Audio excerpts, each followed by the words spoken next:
Well, Merry Christmas, except I'm kind of late to the party. It's more like Happy Holidays, Happy New Year. But anyways, speaking of Christmas, this year, one of the gifts I got from one of my family members is this thing. Now, this looks like just any typical Famiclone you'd see, like, on AliExpress or some other storefront like that. But this one's kind of interesting because it comes with its own display. Like, the whole unit is like a mini TV and everything. I haven't really seen anything like this before, so I kind of want to just quickly go over this and just check out, what the deal is with the small screen and everything. I know for a fact that the person who gifted me this had no idea what this actually was, but it doesn't matter. It matters that I get to make a short video about this on YouTube. So yeah, let's go unbox this. Ah yes, the Bookshelf Retro TV comes with manual, lithium batteries, AV cable, charging cable, double wireless pad. I mean, sure. Oh, and no big surprise that this came from China, but yeah, that's besides the point. Alright, so we open this, and the TV should pop out like this. You actually see the reflection of my monitor right here. Let's go turn that off. But yeah, this is the little monitor. It has like a little handle here. I'm guessing there's a place to put the antennas it shows. I'm guessing this is where the power goes. This is the AV. I don't know what that is. That like a indicator, I think. One of these is the power switch. Like, hold on. Okay, yeah, so right here is where you power on the unit. Okay. Here we go. We got the antenna ears, and I guess you install them like this. Yeah, there we go. We got little antenna ears. As for that wireless pad, I mean, it looks like an NES controller, except with like Y and X buttons, which are probably turbo buttons. Start plus select key returns the list of games. Oh, that's useful information. Yeah, this definitely feels really cheap, but that's beside the point. Alrighty, so we got the cables here, we got the power and the AV right here, and then we got the manual. Yeah, it folds out like this, and yep, shows you like the ropes and how to set everything up. Apologies for this like camera angle, so I can't really get a good shot of it. It even like shows like how to hook it up to a screen, I guess. Alrighty then, so with all of this unboxed, I'm gonna be setting this up. I don't really have too high expectations that this will be anything like too interesting. I mean, this is a Famiclone at the end of the day, so keep your expectations a bit low. And a 1 and a 2 and a power. So, one interesting thing about the power switch is it doubles as a volume control. Now, I do apologize for the pretty bad image quality from recording on my camera. Thankfully, with the included AV cables, I will get direct capture in a bit. But the whole gimmick of this device is playing through the TV screen. So I'm going to play just a little bit through here with the crappy webcam. But after like a few minutes, I'll switch to direct capture to see what games they have on this thing. So we have 6 categories: adventure, fighting, sports, puzzle, racing, and shooting. Or wait, I'm sorry, shotting. Also, that is some definitely original music right there. But let's go to adventure games right now. Right off the bat, we get Super Mario Brothers, so let's give this a shot. Oh jeez, wow, this webcam's kind of garbage. Alright, apologies for that, but there we go, we got some Mario. Also, I like how every input I make on this controller reacts with the light on here. That won't get annoying. Oh, dear lord, the turbo buttons also react like this. Alright, let's play some Super Mario Brothers. Oh, dear lord. Okay, so one problem I immediately notice, and this is a problem I think I've noticed for a lot of modern Famiclones, is that the B button, hold on, so the B button right here, You can't really see the screen right now because I have the exposure up, but that's the jump button. And then B is A. So they have A and B swapped for some reason. And I have no idea why. So if you're like used to playing Famicom and NES games with B being here and A being over here, get ready to have your muscle memory completely destroyed by this controller. But anyways, back to Super Mario Brothers. I mean, it plays fine. There's the funny audio that you hear in a lot of clone consoles where I forgot the specific term, but basically there's some channels that are like inverted or something like that, which results in pretty odd audio like this. So it doesn't sound accurate, but at least it's not atrocious. Like, you can tolerate this kind of audio quality, I guess. Also, the viewing angles on this screen kind of sucks.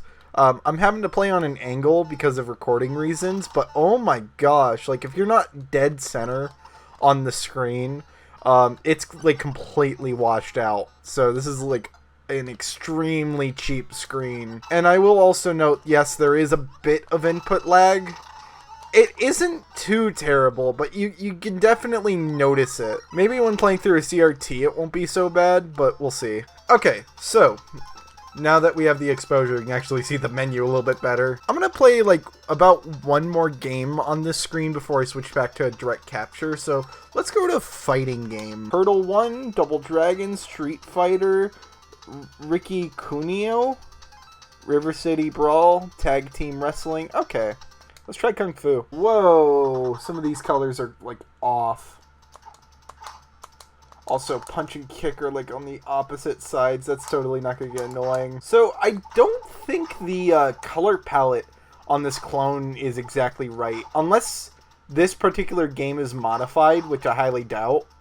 It might just be missing certain colors for no reason. I actually noticed some clones do that, where instead of displaying a color, they display like all white for some reason. Like if this clone has Mario 3, I can probably demonstrate that better, but I can definitely notice it from like the player HUD and everything. I will give credit to this to the speakers on this thing, because the speakers are actually pretty decent for what they are. Like, keep in mind, the Famicom and NES is mono, so I mean you really don't need a great speaker to satisfy hardware like that. Alright, so I think that will be it for covering the games on the clone through my webcam. The rest of this video I'm probably going to do direct capture, so I will see you then. And we are back with the thing plugged in, and I definitely noticed on a CRT, the input lag is pretty much perfect. Also, I just realized, is this the freaking Where's My Water Gator? Like, I recognize this is probably from Dragon Quest. This is obviously Goku. This is just a baseball, an F1 race car, and a tank. But why? Why Where's My Water? I mean, it's fitting that it's filed under puzzle, but just why? Anyways, let's just go through like one by one instead of going randomly. So let's go back to adventure. I like how Mario 6 and 9 are next to each other. That's nice. I mean, yeah. Oh, Hello Kitty. Oh, heck yeah, the funny Hello Kitty Famicom game. It's not Hello Kitty of World, unfortunately, but yeah, this is a good time. Yeah, this is like a decent little platform thing. I mean, this is what I expected. Just a Famiclone with Famicom and NES ROMs. I mean, bootleg companies have been selling this kind of stuff since like the frickin' 80s, for crying out loud. And to this day, you can still buy stuff like this with the same gimmicks of having a bunch of games in one unit or cartridge. Ooh, Mad Xmas. Now this is bootleg territory. Oh, here we go.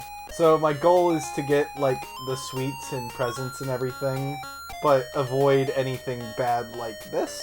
Oh no! I mean, yeah, this is a pretty basic game. There's not much to this, but it's nice, I guess. It's playable. You can play the game. I mean, this plays more like a Game & Watch game than anything else. Alright, is there anything else to an adventure game that might pique our interest? Angry Mario Now.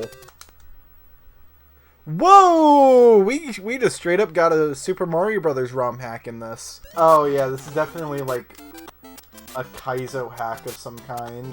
Now I can actually play this surprisingly well because of the wireless controller. There's not too much lag. Ah! What? Oh, who is this little gremlin? I mean, you get balls. Yes. Oh, that hurts you. Whoa, whoa, whoa, whoa. I only have like a slither of health left. Ah! Time out! What? Come on, man! Alright, that's enough adventure games. Let's go to fighting games. So, Turtle 1, I'm guessing, is the first TMNT game? Yep. I mean, I don't know why this is in fighting games. I mean, this is more of a action game. So, shouldn't this be more an adventure, maybe? The audio in this is atrocious through this. Like, it has some moments where the audio sounds fine, and then it gets to certain notes, and it's just, no. Ricky Cuneo, is that gonna be the River City Ransom game, or...? Nope, it's a different Kunio-kun game. Oh, it's the funny fighting game. It's using the English translation, like, some English translation. So you can actually, like, you know, read it without going through Japanese menus. My name is Bob. So, guys, here is my original character, Do Not Steal. And there we go, we're in. So, I guess at this point, we just fight. I mean, this is kind of a nice game. If you had, like, 2 or 4 people, then you can definitely get some fun out of this. Like, I'm surprised this game didn't release in the West. But that's probably because it was, like, such a late release for the Famicom, so why bother localizing it? Alright, one more fighting game. Alright, let's do some Street Fighter. Ooh! Fighter 12 Peoples. Oh, ooh, we just straight up got clone characters right here. Alright, how does this play? Oh, dear lord. So, here's the thing. I'm dealing with... Whoa, what did you do? Okay, but like, you only have like 2 buttons for this game. Like, unless select does anything, which I highly doubt. Yeah, select does nothing. So, it's just 2 buttons. And you can't really... Oh, what? Oh, you cheated! I clearly won! But yeah, I don't think, unless your fighting game is designed to only use 2 buttons, then, oh, I won! But yeah, if your fighting game is designed to only use 2 buttons, then yeah, it can work. But Street Fighter is a 6-button game. Well, Street Fighter 2 is. The original Street Fighter, I think, is only 2 buttons, if I recall. Uh-oh. Hey, sweet, I won. Alright, let's go to sports games. Hot Blood Soccer, Hot Blood Basketball, Hot Blood Ice Hockey, those are the... Oh yeah, these are all the Kunio games. RBI Baseball, it's the Namco Baseball game. Indiana Jones. Why is Indiana Jones in sports? FIFA 2006. Okay, we gotta check this out. TouchGamePlayer.com. You probably should not go to that website. FIFA 2006 Soccer! This definitely feels like a ROM hack. Yeah, it's a ROM hack of a Tecmo, soccer game. Alright, USA versus Brazil. Let's go. Yeah, they even kept, like, the Tecmo name. Like, what in the world? Alright, let's go. Ah, no! Come on! Ah, no! Out of play, gold kick. Wait, did I aim for the wrong one, or? Look, I'm bad at sports games. I don't know how they work, so... Also, my goodness, you can really... I don't know if that's how the game was, but you can definitely notice the scrolling that this game's doing. Again, I don't know if it was like that in the original game or not, so... Shotting! Okay, so it's not like light gun games or anything. I would be shocked if they attempted to put light gun games on a device that can't accept them, but we do have actual shmups like Summer Carnival 92. You know, like one of the rarest Famicom games. Oh boy, I will never own a physical copy of this in my life. But yeah, we actually have a good game here. This is one game I actually hope Nintendo puts on Nintendo Switch Online eventually. They did actually put it on Virtual Console. In fact, they actually released it outside of Japan on 3DS for the first time, which is nice. Same with Murasame Castle, but weirdly, they only released it on 3DS for some reason. They never put it on Wii U, which...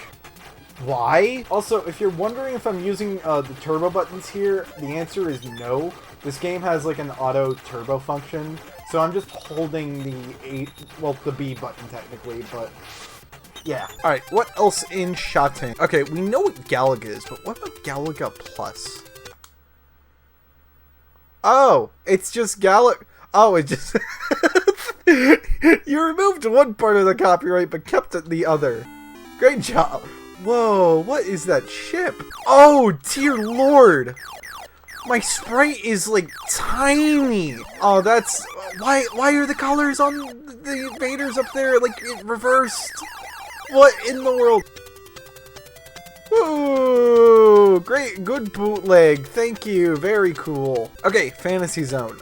So there's actually 2 different Fantasy Zones.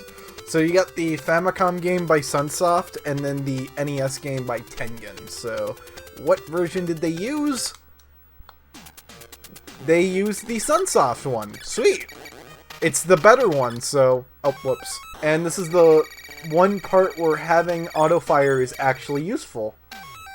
Damn, I'm bad at this game. Yep, that's Fantasy Zone, alright. And it's the good one, so that's all that matters. Alright, let's do one more. Mario in Space.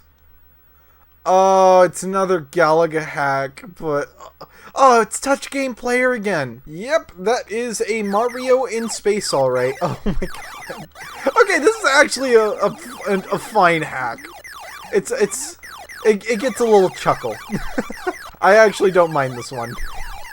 Like, I would legitimately play the game like this just for the heck of it. Although it is kind of hard to tell if the invader is, like, differently colored, but regardless, it works.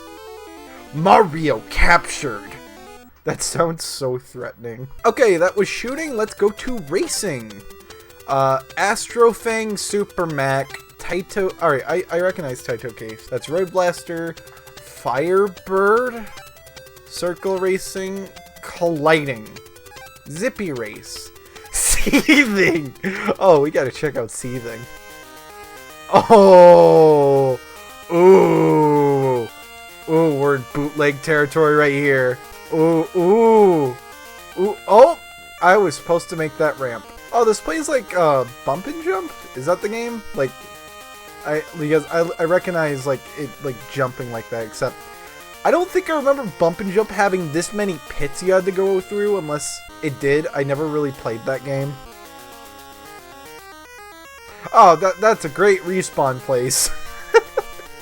Oh my god, this game sucks. Oh, here we go, F1 Race.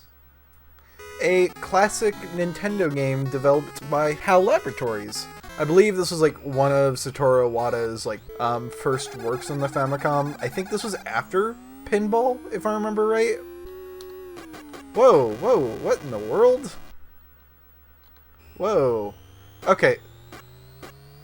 Oh, that's borked. Okay, so I just learned something about this controller.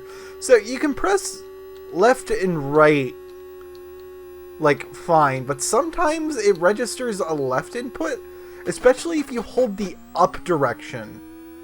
I have no idea why it does that. Man, this controller's cheap. Mario Manita? Oh, Metro Manita. Mania. Metromania. Oh. Oh, this is just a hack of... Is this like just Road Fighter on Famicom? Bro, they're not even trying. It's also less fun. There's like nothing... Oh my god. Okay, one more game in here. Alright, let's go do Good Hand. Is this a Jellico game? Yeah, this is City Connection. Except this version of City Connection is kind of defeats the whole point of the game. Okay, so like the whole gimmick of the game is that you drive around, like fill in squares like on the road, and your goal is to fill all the squares up as you drive on. The problem with this game is that you're driving on roads that don't indicate if you filled them in already or not. So you're just driving aimlessly. Also, the graphics are like infinitely worse compared to the original release. Like, how do you mess that up? All right, let's go to the last category. Where's my water? Oh, we just straight up get Bubble Bobble Part 2. I mean, that isn't really a puzzle game, but I'll accept it. Oh boy, HighTouchGamePlayer.com. How are you? You didn't make this game, man. So, this is like one of the few games on both Famicom and NES where they're expensive no matter what. On Famicom, it's like a couple $100. On NES, it costs your liver. Pretty unfortunate this game didn't do too well because it's a pretty fine sequel. Albeit the Bubble Bobble series is kind of weird because there's technically different follow-ups, kind of. It's kind of like Bomberman where people think they know this series when they don't really know the full picture of it. I don't know. But yeah, I think this is a game I'll actually play on original hardware all the way through eventually. But yeah, that's Bubble Bobble. Ooh, Toy Story! Oh, this is the exact same ROM hack we encountered on that one Famicom, like, multi-cart. Like, it's literally the same one with the title screen blacked out and everything. Like, there is an actual Toy Story, like, bootleg where it's a demake of the 16-bit game, but this is just Bomberman. Come on, man. Duck. Yeah, so I've seen this game concept before. I don't know which game it originates from. I do recall a few Sega games playing like this, but I don't know if they originally created it or not. But yeah, your main goal is to, like, bring this egg down, and you want it to fall all the way down, otherwise it'll crack. So this is definitely a puzzle game. Now, is it a good puzzle game? That's debatable. I mean, I can see how you can get some enjoyment out of this, but nah. Astro Robosasa. Oh, it's this game. It's a game where when you shoot, that's the direction you go in. It's actually kind of a neat little gameplay mechanic. Probably the most interesting gameplay mechanic out of all the early Famicom games that released back then. I do appreciate it also showing off the gameplay gimmick, like not at the beginning and like through each stage, so you immediately understand what the deal with this game is. Alright, let's do like 2 more. Ooh, we got Tetris. Okay, so when it comes to bootleg consoles like this, or devices more or less, that come with Tetris, most of the time it is Tengen Tetris.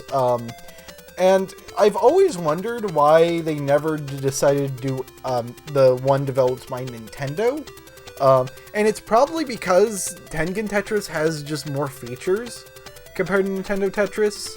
So that's probably why bootleggers like go for it. And I feel like the more likely reason is that it originates as a bootleg game, because technically Tengen didn't have the license for it. So it probably makes sense that they use that version. But did they use it here? They did! I freaking called it. I called it. Yep, this is Tengen. Now A and B is reversed, so yeah, you're not gonna rotation. Actually, the reversed buttons here actually fix like one of my issues with Tengen Tetris, where A and B rotated the pieces kind of weird. Funny enough, this actually kind of fixes that. Not fully, but it makes more sense. Like, it plays more like other versions of Tetris, including Nintendo Tetris. Now, since I'm here, I do want to comment on some people saying that this version is better compared to Nintendo's version. I'm not bringing up Bulletproof Software's Famicom version, because that's infinitely worse compared to these two. But the reason I don't find this version to be too great is, sure, yes, feature-wise, this is the better game. But playability, it's a worse game. Like, if you're a fan of Atari Tetris and how that game plays, then yeah, this is definitely the game for you. But Nintendo Tetris just feels a lot better and intuitive. It also has like a bit more personality to it than this game. Like, it has more of an identity, whereas this is more of just a direct port of the arcade game that they released. Like, well, control-wise, it doesn't like really have the, you know, garbage pieces and everything that they introduce in later levels or whatever. But there is one knock that I don't see anyone who advocates for Tengen Tetris mention when they say it's the better version. So I currently have 26 lines. So I'm pointing out my line count because when you get to 30 lines, the game completely pauses, calculates your score, and goes in this intermission. Which, sure, I mean, that's fine and all, and you can, like, skip it by pressing A. But then it goes back into the game, and for every 30 lines, it doesn't matter what level you're on, doesn't matter what your score is, doesn't matter about anything. All that matters is that you clear 30 lines and that score pops up. So you can imagine trying to play this game for like several minutes on end to like it'll get annoying after a while because you'll constantly get interrupted saying, "Hey, I'm going to calculate your score. Here's this little Russian dance." And it's like, "Just take me to the game." Nintendo Tetris doesn't do that. They just let you play the game, and then when you top out, that's when they total the score and everything. That alone is why I prefer Nintendo Tetris, because it doesn't, like, annoy you with, "Hey, here's a little intermission because you cleared 30 lines." And on top of it not playing, like, particularly good compared to Nintendo's, like, sure, again, feature-wise, this is the better game, but playability? Nintendo easily wins. I don't see how so many people advocate for Tengen being the better version. I mean, sure, people can have their opinions, but, like, they don't really account for this for some reason. I don't know why. And yeah, just to make sure that I'm not, like, lying or anything for some reason, like, I have no reason to lie. Yeah, another 30 lines, here's a little intermission, and this is just look, Nintendo Tetris is better, alright? I win, you lose, bye-bye. Alright, let's wrap up this bootleg with one more game. What is the last game on this whole system? Okay, number 143, Rumble in Frenzy. Alright, what a fitting end. It is a hack of Mario Bros. From 98, apparent. Whoa, what is this character? This is definitely someone's first ROM hack. I mean, it's weird, but I don't completely hate it. It's kind of like abstract. And it's not like they completely sprite swap stuff and called it a day. They actually like edited the colors and everything, so. And that's where I will end it. So yeah, final thoughts on the system. I mean, it's definitely a gimmick of it being on like a small TV and everything.